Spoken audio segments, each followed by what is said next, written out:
जय भगवान श्री कृष्ण जी।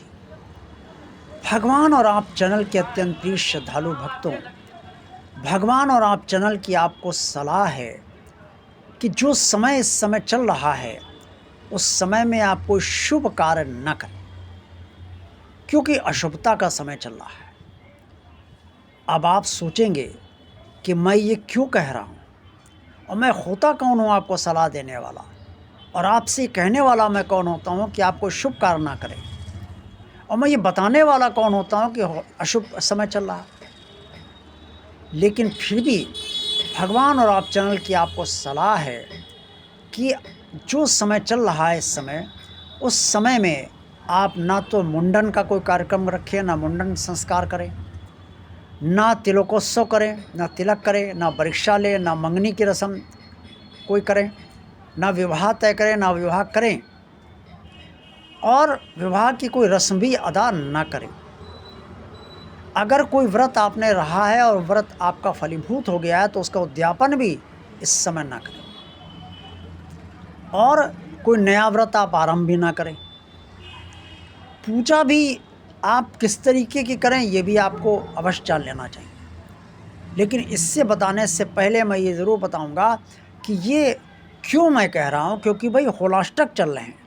7 मार्च से होलाष्टक आरंभ हो चुके हैं, जो 14 मार्च को रंगोत्सव के बाद ये ख़त्म हो जाएंगे। इसलिए अभी अशुभ समय चल रहा है, और इस अशुभ समय में यानी कि होलाष्टक में ग्रहों की स्थिति अत्यंत क्रूरता की होती है। ग्रह बहुत क्रूर हो जाते हैं, बहुत गुस्से में रहते हैं, बहुत क्रोधित रहते हैं और बहुत क्रूर हो जाते हैं, क्रूरता उनके अंदर आ जाती है। इसलिए कोई शुभ कार्य वो होने नहीं देते, और अगर शुभ कार्य आप करेंगे तो उसमें विघ्न इतने डालेंगे कि वो शुभ कार्य ठीक से संपन्न नहीं हो पाएगा।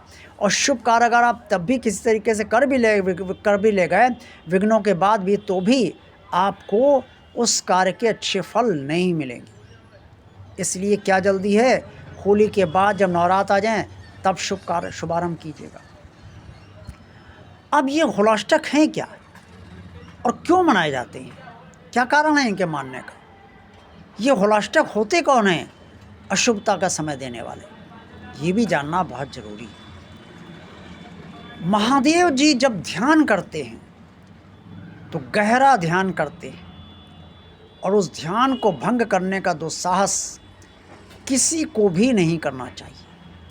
अगर कोई भी दुस्साहस करता है तो महादेव जी का तीसरा नेत्र क्रोध के कारण, अत्यंत क्रोध के कारण खुल जाता है, और उस व्यक्ति का सर्वनाश हो जाता है।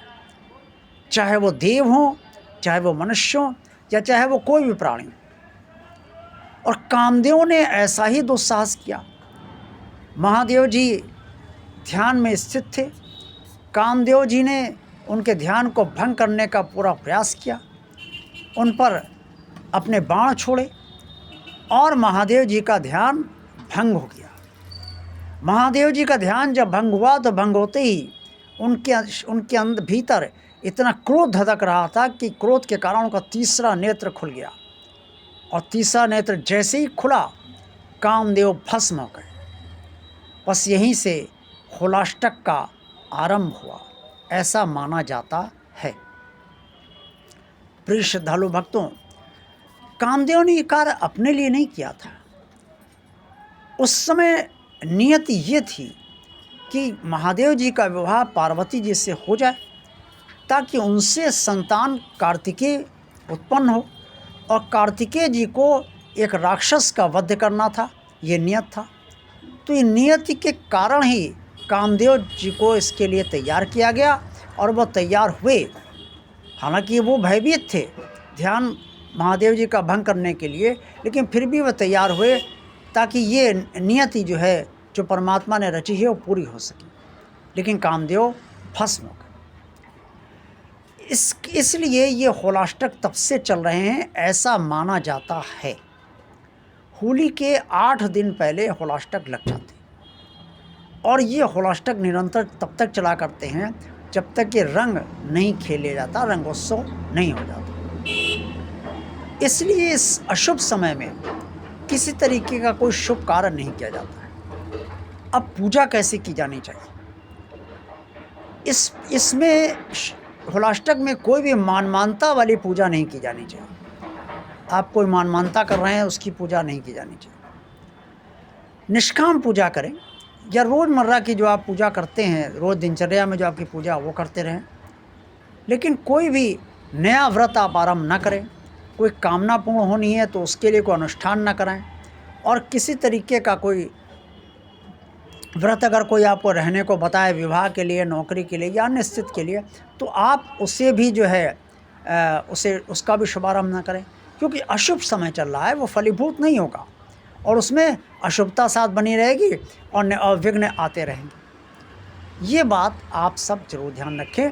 इसीलिए ये सलाह है कि इस होलाष्टक में आप कोई भी शुभ कार्य आरंभ न करें, क्योंकि अशुभ समय चल रहा है। और जब होलाष्टक संपन्न हो जाए उसके बाद जब नवरात्र आए तो आप मुंडन संस्कार भी कर सकते हैं, विवाह भी की रस्में भी कर सकते हैं, विवाह भी कर सकते हैं, तिलकोत्सव भी कर सकते हैं, परीक्षा भी ले सकते हैं, और कोई व्रत आपको बताया गया है सकाम कामना पूर्ण होने, वो भी रह सकते हैं और उसे भी शुरू कर सकते हैं। और इसके साथ साथ जो है आपका कोई अनुष्ठान करना है तो वो भी आप शुरू कर सकते हैं और नवरात्र में कर सकते हैं। तो नवरात्र तक रुके रहिए, थोड़ा सा प्रतीक्षा कर लीजिए। आज का वीडियो आपको अच्छा लगा तो इसे लाइक अवश्य कीजिएगा।